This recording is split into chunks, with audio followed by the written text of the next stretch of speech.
AV, I have a job for you. A client of mine is making an arms deal. He needs protection. It could get hot, very hot. The gun dealers on Maelstrom.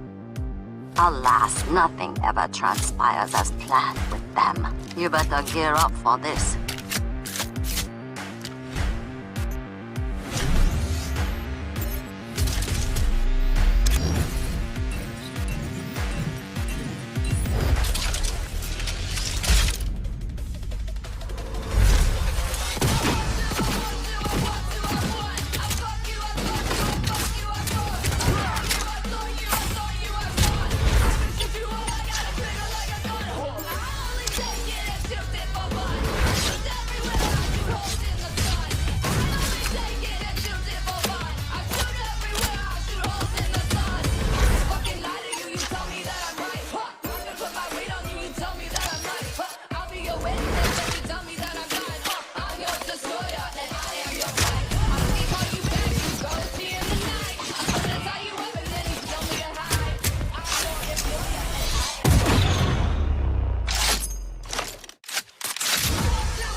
So V, are you willing? Yeah, I'm in.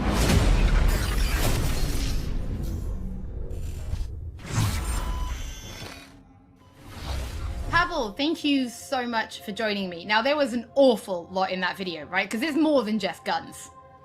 Absolutely. We have melee weapons, we have ranged weapons, we have cyberware, we have offensive cyberware, defensive cyberware, armor. We could talk for hours and hours about this stuff. I think just for today's episode, we should keep it simple and let's just talk about guns. Can you tell us the different types of guns that will be in the game? So we have three distinct types of guns in our game. We have power weapons, we have tech weapons, and we have smart weapons. Now, power weapons are the most similar to contemporary weapons. One thing they can do, which normal weapons cannot, is ricochet bullets off of surfaces. So you can hit somebody hiding behind cover or hiding behind a wall. Now, tech weapons, on the other hand, use electromagnetic power to propel a fully metal projectile to extreme velocities. What that allows them to do is to punch through cover or punch through walls to hit somebody who's not even aware that you're there. Smart weapons use guided missile technology to actually track targets in real time. So you can hit somebody who's dodging, running away from you, or you can hit somebody who's hiding behind cover. So Pavel, Cyberpunk doesn't just contain FPS elements, right? It's also a fully fledged RPG.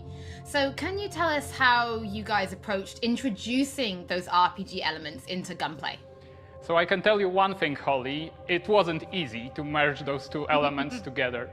Now, we've spent a considerable amount of time merging the RPG and FPP side of our game.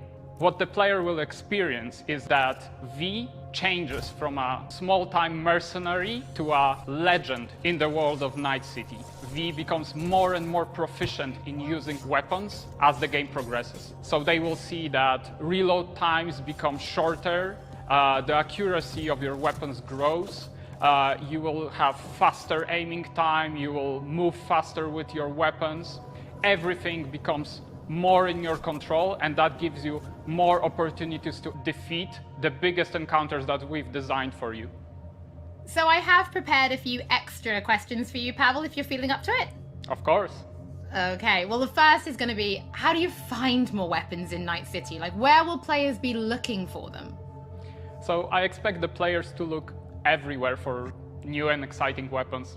You can, of course, buy weapons at vendor shops, and they will house an entire catalog of weaponry that you can get. However, the best weapons that you can find will be taken from enemies or loot caches that we have everywhere in Night City. The weapons rarities range from common through uncommon up to rare and then legendary. And as they go in rarity, they actually climb in power. However, legendary weapons are very specific in such a way that they possess unique abilities that you will find on no other weapons in the game. The players will actually need to make some tough choices to find some legendary weapons, because maybe they need to choose whether to kill a person who holds the legendary weapons that they want, or to spare them because they like them as a character. So next question, let's talk about weapon modifications. What mods can people give to their weapons in Night City? So we have two types of modifications in the game. One of them would be modifications that we call attachments. So these would be scopes and silencers, and you can see them actually being attached to your weapon as you're playing the game. They give you statistics advantage, and they give you more opportunities in gameplay. The other part of mods would be software mods. Now, these are basically small chips that you install in your weapon, and they actually change the statistics of the gun. They can give you damage, they can give you accuracy, or they can give you more fire rate. Some of those mods actually change the gunplay on a more fundamental level, so they can give you non-lethal rounds, biochemical rounds, to tear through that armor even faster. So I suppose for my final question, why don't you tell us about your favorite weapon then? Which is your favorite weapon so far in Night City? Oh, there are so many weapons that it's hard to choose just one, but I can mention some manufacturers with their weapons that I absolutely adore. The first manufacturer would be Tsunami Defense Systems, who produces the sniper rifle Nekomata. That's a tech sniper rifle. That means that it can pierce through walls. So you can actually hit somebody who's hiding behind cover or who doesn't even know you're there. Of course, I also like a close quarters approach. And what that needs is a shotgun. One of the shotguns that we have in the game is Budget Arms Carnage. Now, that thing is cast from pure steel, and it weighs a ton. However, you can cut a person clean in half with it. Another shotgun that I absolutely love, it's for a more refined approach, I would say, is a smart shotgun, Kangtao Zhuo. That thing has 8 barrels, and that means it can track 8 targets independently. Now, killing an entire room was never simpler. Pavel, thank you so much for joining me. Thank you for having me. I'm actually pretty interested to see what kind of weapons people discover when they play Cyberpunk for themselves.